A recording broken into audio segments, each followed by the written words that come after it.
से कष्ट होता, दुख हो, वो क्या है?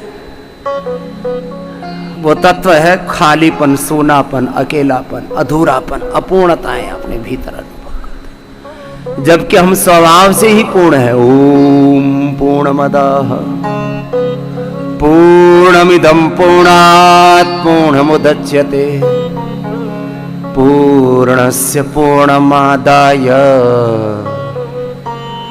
पूर्णमेवावशिष्यते। पूर्ण विवेक से, पूर्ण श्रद्धा से, पूर्ण पुरुषार्थ से, पूर्ण सुख शांति आनंद से हम युक्त सच्चिदानंद स्वरूप आत्मा। मैं तीन दुखों को आदि भौतिक, आदि दैविक, आध्यात्मिक, ये तो प्राचीन शब्दावली है। मैं आधुनिक युग की भाषा में जो तीन सबसे बड़े दुख है उनको कह रहा हूं। सबसे बड़ा दुख आत्मग्लानि, आत्मविस्मृति, अपने स्वरूप को भूले हुए हैं। आत्मग्लानि, आत्मविस्मृति, आत्मकुंठा, आत्म अपराध में जीते जीते आत्मघात की ओर बढ़ रहा है युग। आत्मविस्मृति में नहीं जियो,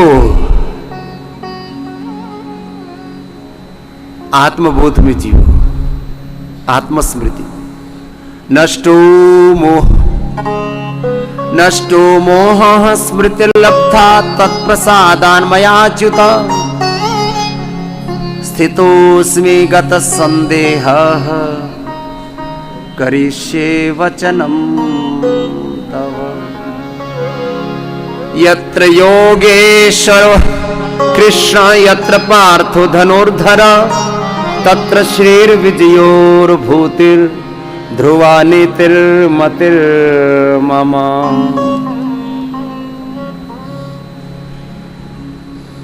श्रीमद् भगवद गीता का सार है। जब हमारे भीतर का अज्ञान, ये भी बड़ा दोष है, ये मिट जाता है तो क्या मिलता है हमें? नष्टो मोह। अज्ञान और अज्ञान जनित वृत्तियां और प्रवृत्तियां ही तो हमारे दुखों का कारण है। दुख अज्ञान। तो चलो आत्मस्मृति में जीना, आत्मविस्मृति में नहीं जीना। फिर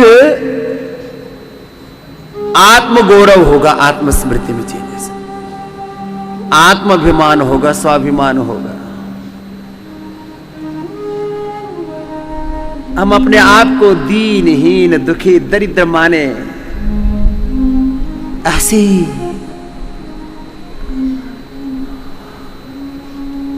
बेबस लाचार होकर के घूमते रहते।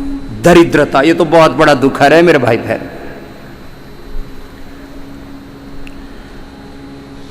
शारीरिक रूप से, वैचारिक रूप से, भावनात्मक रूप से, आर्थिक रूप से, सामाजिक रूप से, धार्मिक आध्यात्मिक रूप से, राजनीतिक रूप से जो व्यक्ति दरिद्र हो जाता है, जो राष्ट्र दरिद्र हो जाता है, वो कभी आगे बढ़ ही नहीं सकता। इसलिए सब प्रकार की दरिद्रताओं से, शारीरिक, वैचारिक, भावनात्मक, आर्थिक, सब प्रकार की दरिद्रताओं से अपने आप को उभारो, अपने आप को उभारो मेरे भाई। और इससे उभारने का थोड़ा थोड़ा तो सब कर लेना, मरकटा हसना दे। एक ही तरीका है, प्रमाद छोड़ो, पुरुषार्थ करो।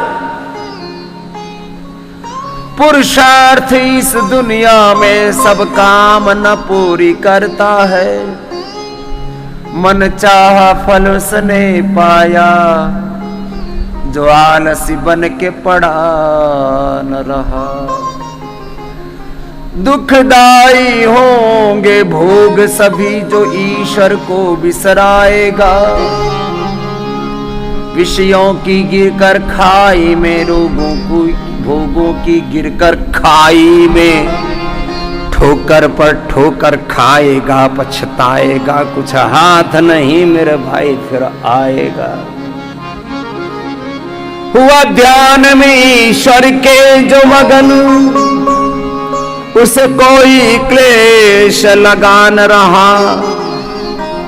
जब योग की गंगा में नहाया, तन मन में रोग जरा न रहा। इसलिए तपस्विभ्यो अधिको योगी, ज्ञानिभ्योऽपि मतोऽधिका, कर्मिभ्यश्चाधिको योगी, तस्मात् योगी भवार्जुन। योगी